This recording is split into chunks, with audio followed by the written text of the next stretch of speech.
अर्जुन के मोह में पड़ने के बाद गीता प्रारंभ होती है। अब वहां से उपदेश शुरू होता है।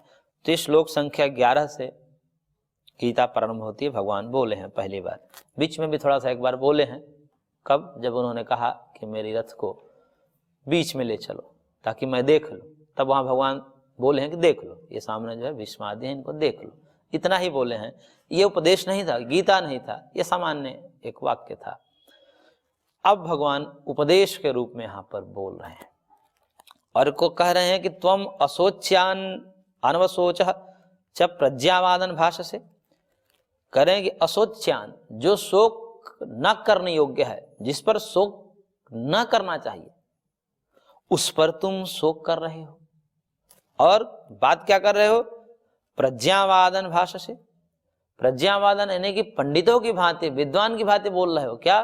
धर्म की चिंता कर रहे हो, क्या करना चाहिए क्या नहीं करना चाहिए, पाप लगेगा, ऐसा करेंगे। ये जो तुम कर रहे हो तो एक तरफ तो काम कर रहे हो मूर्ख की तरह, और दूसरी तरफ विद्वता भी दिखाते हो, पंडितों की भी भांति बातें करते हो। तो ये क्यों कर रहे हो?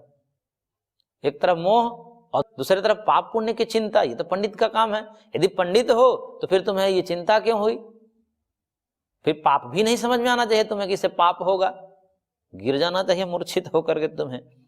परंतु उधर तो तुमको लग रहा है कि मेरे बंधु बांधव है इसलिए पाप लगेगा, अब बाकी दूसरे बंधु बांधव को मारे होगे, उस समय तो ये नहीं कहे होगा कि पाप लगेगा, वो भी तो किसी के बंधु बांधव होंगे, तो पाप तुम्हें नहीं लगेगा, क्योंकि तुम्हारा क्षात्र धर्म है। अधर्म पर नियंत्रण करना, अधर्मियों को निगृहित करना, उनको दंड देना, और यहां तक कि न माने तो उनका प्राण हरण भी कर लेना, ये जो है क्षत्रियों का अधिकार है, दोष नहीं लगता। क्योंकि वो व्यक्ति मारने वाले के कर्म से नहीं मरते, अपितु वो अपने पाप कर्म से मरते हैं। जैसे कोई जल्लाद फांसी पर चढ़ाता है और वो खींचता है, जिससे फट्टा नीचे जाता है और फांसी पर झूल जाता है। अब कोई कहे कि ये जल्लाद को जो है इसी ने पाप कर्म किया, इसी के मत्थे चढ़ेगा ये पाप कर्म, तो वहां पर उसको पाप कर्म लगता है। पाप कर्म उसको नहीं लगता। क्यों? क्योंकि वो अपने कर्म करके आया है। यदि कोई कर्म ही ऐसा नहीं करता पाप कर्म, तो जल्लाद क्यों फांसी देता?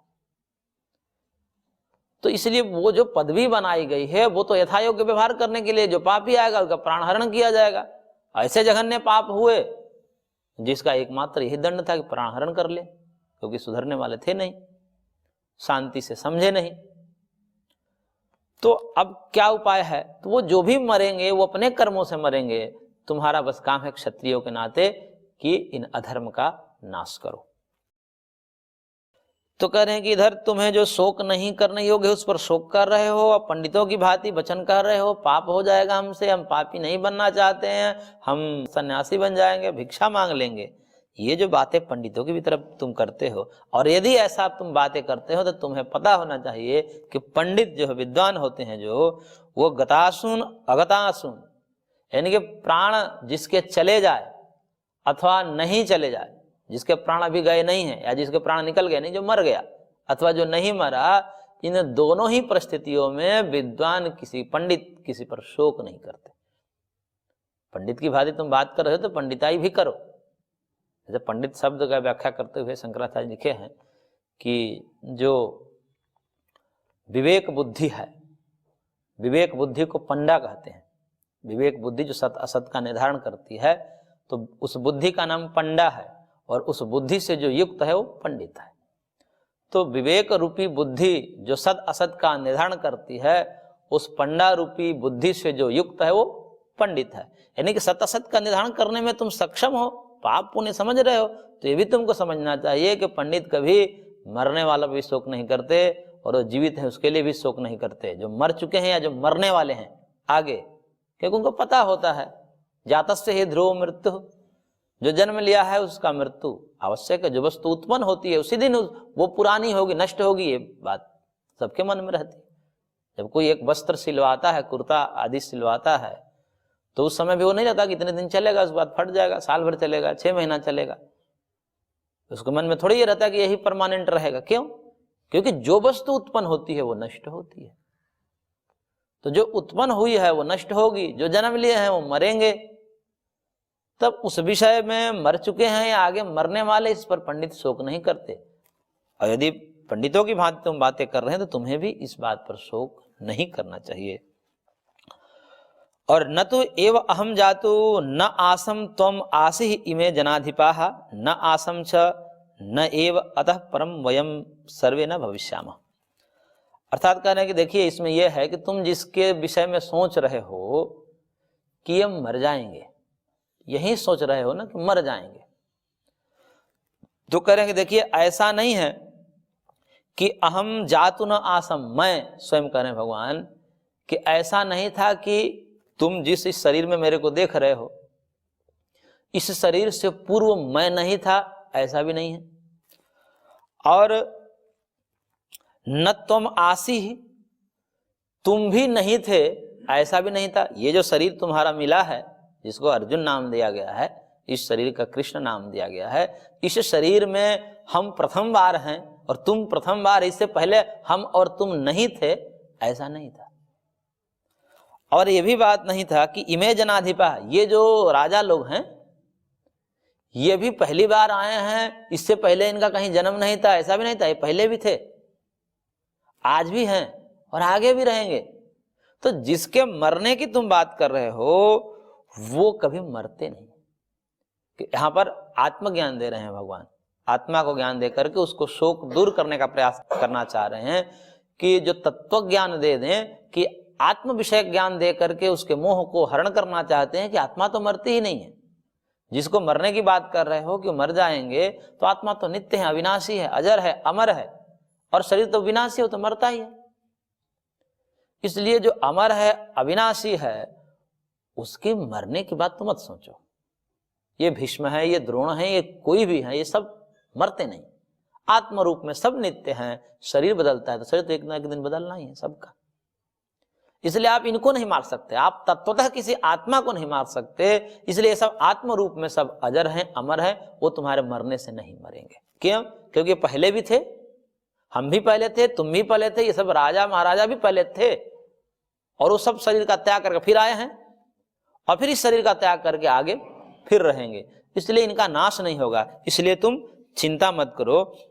और वयम सर्वे न भविष्य, हम लोग सभी आगे नहीं रहेंगे ऐसा भी नहीं है, हम आगे भी रहेंगे, हमारा जन्म आगे भी होगा। क्यों? क्योंकि हम नित्य हैं, हम देह आदि से भिन्न चैतन्य आत्म रूप में नित्य हैं, उसका नाश नहीं होता, उस आत्म तत्व का नाश नहीं होगा। इसलिए हम आगे नहीं रहेंगे, कोई भी, चाहे ये राजा भी या स्वयं हम लोग भी, तुम और हम भी आगे नहीं होंगे ऐसा नहीं है, हम आगे भी होंगे, पहले भी थे और अभी भी है।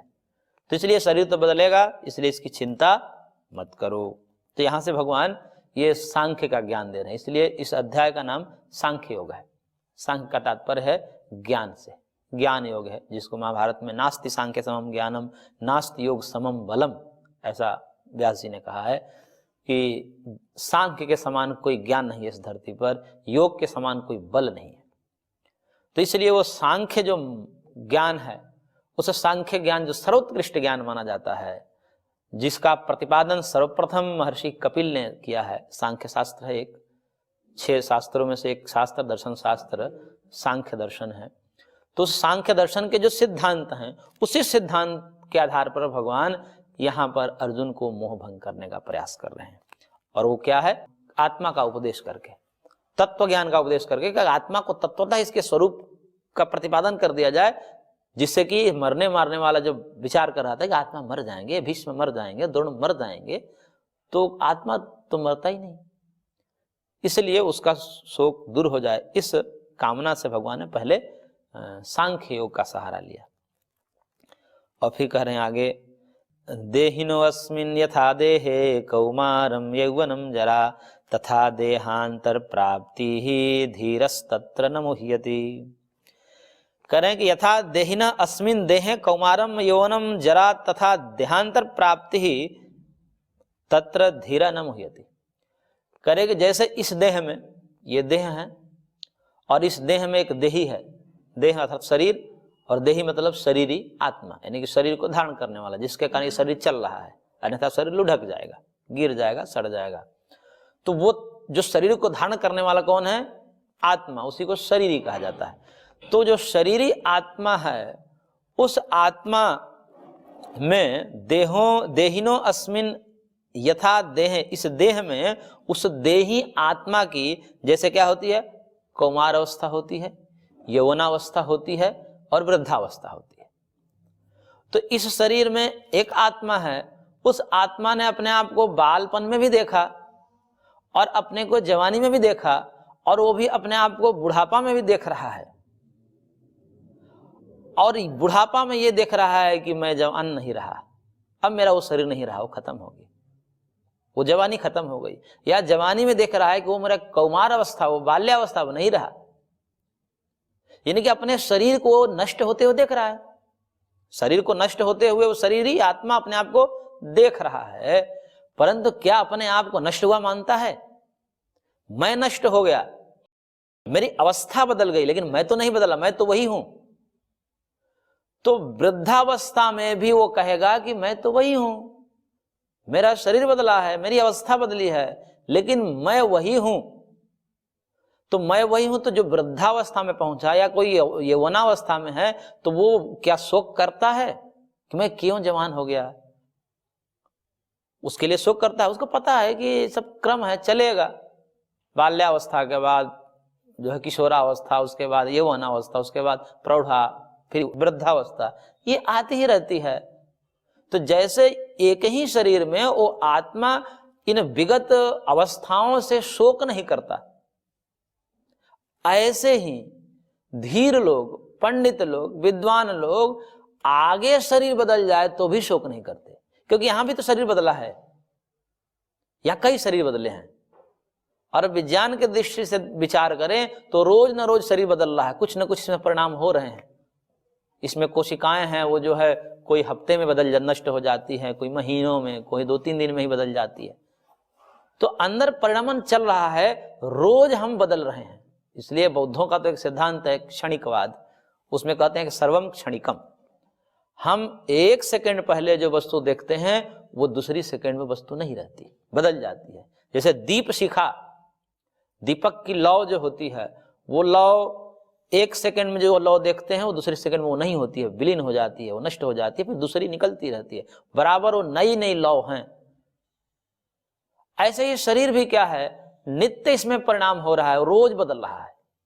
और यदि मूल में परिणाम नहीं मानोगे तो फिर ये परिवर्तन बाहर कैसे हो जाता है? अचानक तो कोई परिवर्तन होता नहीं, इसका मतलब इसके परमाणु में परिवर्तन हो रहा है, और परमाणु में परिवर्तन होने के कारण ही बाहरी परिणाम देखने में आता है। यदि अंदर परिणाम ना मानेंगे तो फिर बाहर परिणाम कैसे दिखेगा, फिर शरीर बदल कैसे रहा है?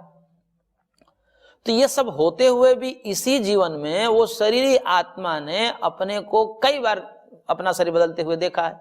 एक ही शरीर में बाल्यावस्था का शरीर खत्म हो गया, किशोरावस्था का शरीर खत्म हो गया, यौवनावस्था का शरीर खत्म हो गया, प्रौढ़ावस्था का भी शरीर खत्म हो गया, अपने को जरा में पहुंच देखा, अपने को वृद्धावस्था में देखा। तो इन सब अवस्थाओं के नष्ट हो जाने पर इन समस्त शरीरों को नष्ट कर दीजिए, ये सब शरीर नष्ट हो गए। लेकिन इन शरीरों के नष्ट होने पर क्या आत्मा अपने आप को नष्ट मानता है? कोई नहीं मानता अपने आप को। शरीर के बदलने पर या अवस्था के बदलने पर अपने आप को बदलता नहीं देखता, और कहता है कि मैं तो वही हूं, मैं नहीं बदला। तो इन परिवर्तनों के मध्य में जो अपरिवर्तित तत्व है, जो इन परिवर्तनों का साक्षी है, उसको देख रहा है, और तब कह रहा है कि मैं नहीं बदला, मेरा शरीर बदला है। यानी कि मैं तत्व भिन्न है और मेरा तत्व भिन्न है। अहमत्व और ममत्व दो है यहां पर। अहम मतलब मैं और मम मतलब मेरा। तो अहम और मम ये दो तत्व हैं और दोनों परस्पर भिन्न होते हैं। जैसे मैं और मेरी गाड़ी, ये षष्ठी विभक्ति मम मम, और संस्कृत में मम जो है षष्ठी विभक्ति में आता है, इसलिए उसको जहां पर षष्ठी विभक्ति का प्रयोग होता है वहां पर दो अलग अलग चीजें होती हैं। संबंध है, षष्ठी विभक्ति में क्या है, संबंध दिखाया जाता है, संबंध कारक है। तो जहां मम शब्द का प्रयोग होता है वो दोनों भिन्न भिन्न होते हैं।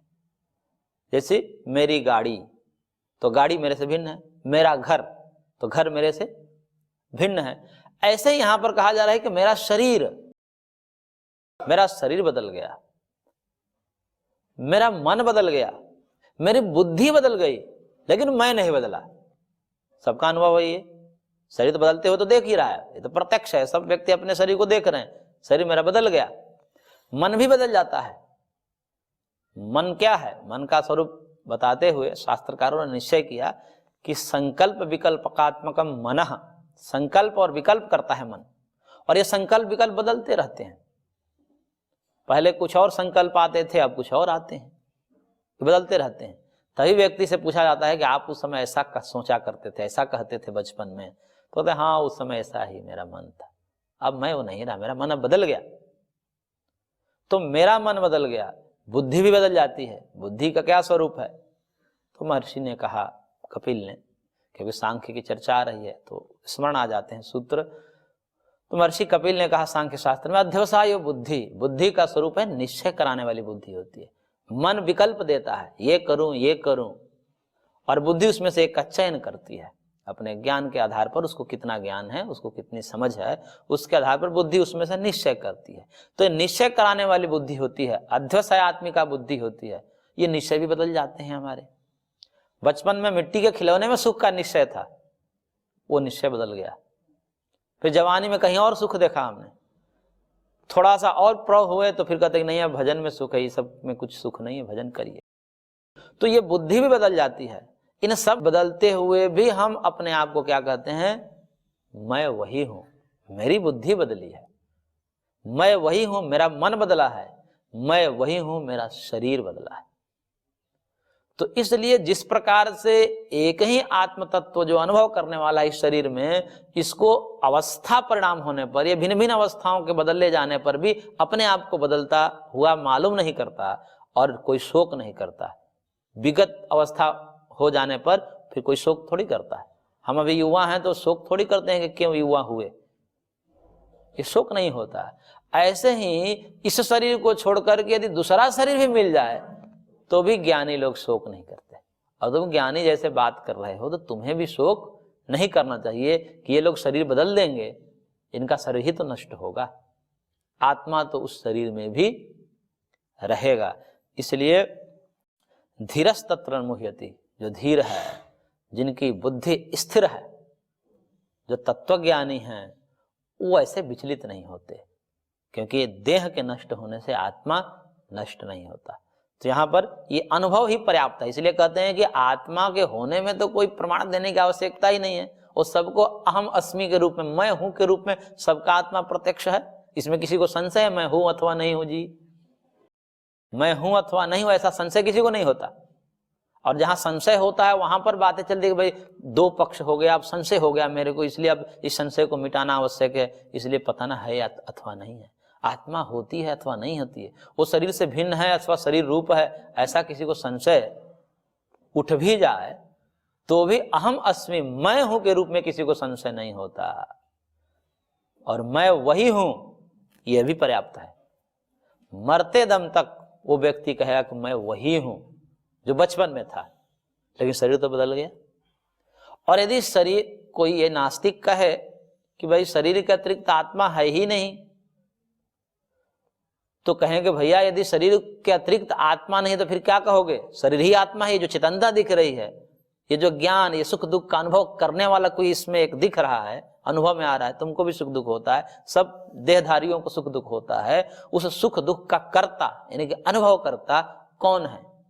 तो हमारे मत में, वैदिक दर्शनों के मत में, वैदिक शास्त्रों के मत में तो भिन्न है, एक तत्व एक भिन्न है, वो आत्मा भिन्न है शरीर से। लेकिन यदि भिन्न नहीं मानोगे, तुम आत्म तत्व को शरीर से भिन्न नहीं मानोगे, तो फिर ऐसी स्थिति में क्या मानना पड़ेगा? शरीर ही आत्मा है, ऐसा ही मानना पड़ेगा। और जब शरीर ही आत्मा है ऐसा स्वीकार करोगे तो शरीर तो नष्ट हो गया, शरीर तो नष्ट हो रहा है, रोज अवस्था परिणाम हो रहे हैं, तो शरीर के नष्ट होने पर भी मैं भी नष्ट हो गया ऐसा अनुभव होना चाहिए सबको, परंतु ऐसा अनुभव तो किसी को नहीं होता। यदि शरीर ही आत्मा होती तो मैं मर गया, मैं वो नहीं रहा, या पूर्व की जो स्मृतियां है वो नहीं आनी चाहिए, बचपन की जो स्मृतियां है वो नहीं आनी चाहिए, क्योंकि बचपन की स्मृतियों का करने वाला बचपन का शरीर था, वो बचपन का शरीर तो नष्ट हो गया, अब दूसरा शरीर है, नया शरीर है, तो वो अनुभव करने वाला उस शरीर के साथ ही नष्ट हो गया, तो उसकी स्मृति कौन कर रहा है? बचपन की स्मृतियां सब हैं, बचपन की भी चीजें हमें याद है। इसका मतलब एक शरीर ही आत्मा होता तो शरीर के नष्ट हो जाने पर वो ज्ञानवान आत्मा भी नष्ट हो जाता, तब ये बचपन की स्मृतियां कहां से आई? बचपन की स्मृतियां हैं, ये स्मृतियां ही बता रही है कि इन सब परिवर्तनों का एक साक्षी बैठा हुआ है, सब देख रहा है, अब ये होगा, अब ये हो गया, अब ये हो गया। इसका मतलब कि वहां से लेकर के वहां तक, जन्म से लेकर मरण तक वो एक रहता है, स्थिर रहता है और उन सबको देखता रहता है। तो ये अनुभव ही पर्याप्त है। देहादि से भिन्न आत्म तत्व की सिद्धि के लिए अनुभव ही पर्याप्त है, इसमें ज्यादा सोचना है। हालांकि शास्त्रकारों ने तो इस पर बहुत निर्णय लिया है, पूरा दर्शन शास्त्र इसी पर खड़ा हुआ है, यही समझाने के लिए कि यदि तुम श्रुतियों को नहीं मानोगे, वेद को नहीं मानोगे, भगवान के वचन को नहीं मानोगे, तो हम तुम्हें समझा कर दम लेंगे, तर्क से ही समझा देंगे हम। तो इसलिए तर्क से भी समझाने का बहुत प्रयत्न किया गया है कि देहादि से भिन्न आत्म तत्व है, वो पूरा शास्त्र में प्रकरण ही चलता है कई कई सूत्रों में। तो यहाँ भगवान बस यही कह रहे हैं कि जिस प्रकार से अवस्था का परिणाम होने पर कोई मोह नहीं करता, शोक नहीं करता कि मेरा पूर्व शरीर क्यों नष्ट हो गया, ऐसे ही इस शरीर को छोड़ करके दूसरे शरीर को भी प्राप्त करने में जो पंडित है, विद्वान है, तत्वज्ञानी है, वो कभी शोक नहीं करते। इसलिए तुम भी शोक मत करो। यदि पंडित की भांति बात कर रहे हो, बोल रहे हो, तो तुम्हें भी शोक नहीं करना चाहिए, क्योंकि ये तो बदलने वाला है। और आत्मा जिसके विषय में कह रहे हो कि भीष्म है, द्रोण है, मर जाएंगे, तो कह रहे हो मरेंगे नहीं, आत्मा नित्य है। और आगे कह रहे हैं भगवान, मात्रा स्पर्शास्तु कौन्तेय शीतोष्ण सुख दुःखदाः आगमापायिनो नित्यास्तान्ति तितिक्षस्व भारत। करके हे कुंती पुत्र अर्जुन, शीतोष्ण सुख दुःखदाः, जो शीत और उष्ण और उससे जनित जो सुख दुख है, कभी सर्दी, कभी गर्मी, कभी सुख, कभी दुख, ये जो हैं, और मात्रा स्पर्शाः, मात्रा स्पर्शा मतलब, मात्रा का मतलब है मियंते शब्दाधे अभिरिति मात्रा श्रोत्रादिनी इंद्रियाणी, ऐसा शंकराचार्य ने भाष्य किया है। मात्रा का मतलब जिसके द्वारा जाना जाता है शब्दादि विषयों को, अर्थात इंद्रियां, और उनका स्पर्श, ये इंद्रियां हैं, आंख, कान, नाक, जीभ, त्वचा, ये इंद्रियां हैं। ये स्पर्श किससे करती हैं? तो रूप, रस, गंध, शब्द, स्पर्श आदि विषयों से। तो मात्रा स्पर्श का तात्पर्य हुआ कि इंद्रियों का अपने विषय के साथ संपर्क करना, आंख का रूप से संपर्क करना, कान का शब्द से संपर्क करना, त्वचा का स्पर्श से संपर्क करना, जीवा का रस से संपर्क करना, ये मात्रा स्पर्श है।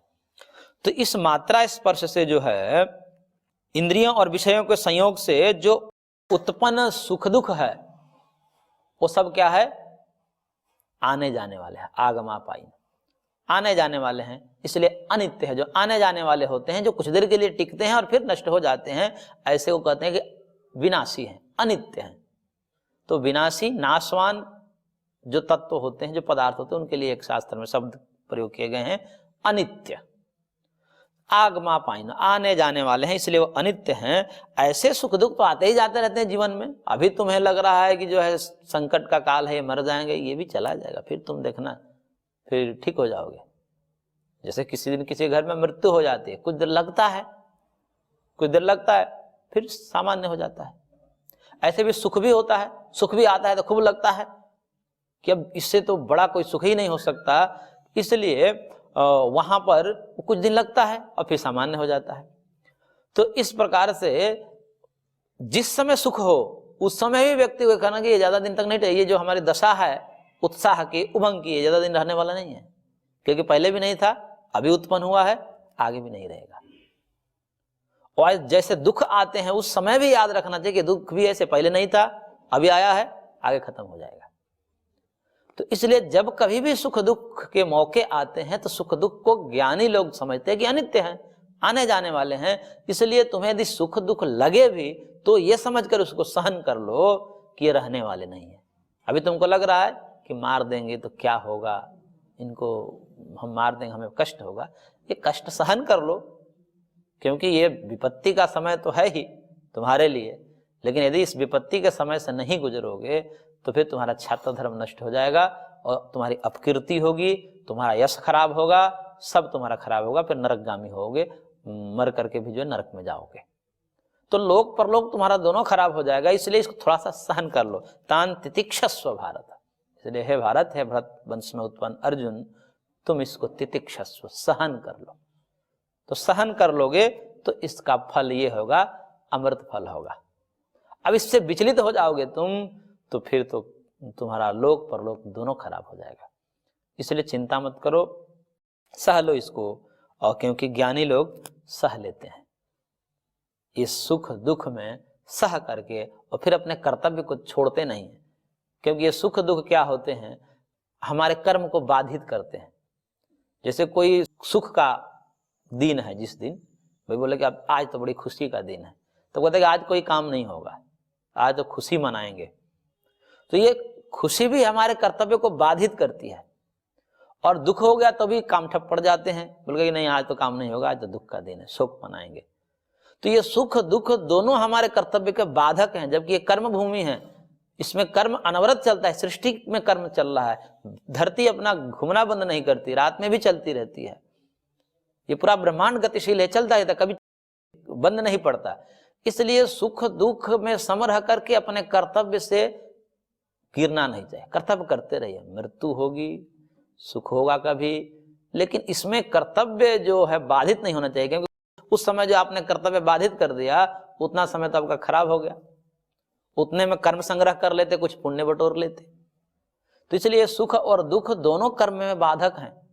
इसलिए कहते हैं कि सुख दुख में सम रह करके और फिर अपने कर्तव्य को करते रहना चाहिए। क्योंकि ये कर्म प्रधान सृष्टि है, कर्म प्रधान विश्व रचि राखा, जो जस करहिं सो तस फल चाखा। तो इस प्रकार से इस सुख दुख जो आने जाने वाले हैं, ये अनित्य हैं, विनाशी है। इसमें तुम सम होकर के सह लो, क्योंकि ज्ञानी लोग ऐसे ही कर्म करते हैं। तो इस प्रकार भगवान ने यहाँ पर अर्जुन को समझाने का प्रयत्न कर रहे हैं, आगे भी समझाएंगे। आज की कक्षा को हम यहीं पर विराम देते हैं, शेष अगले अंक में।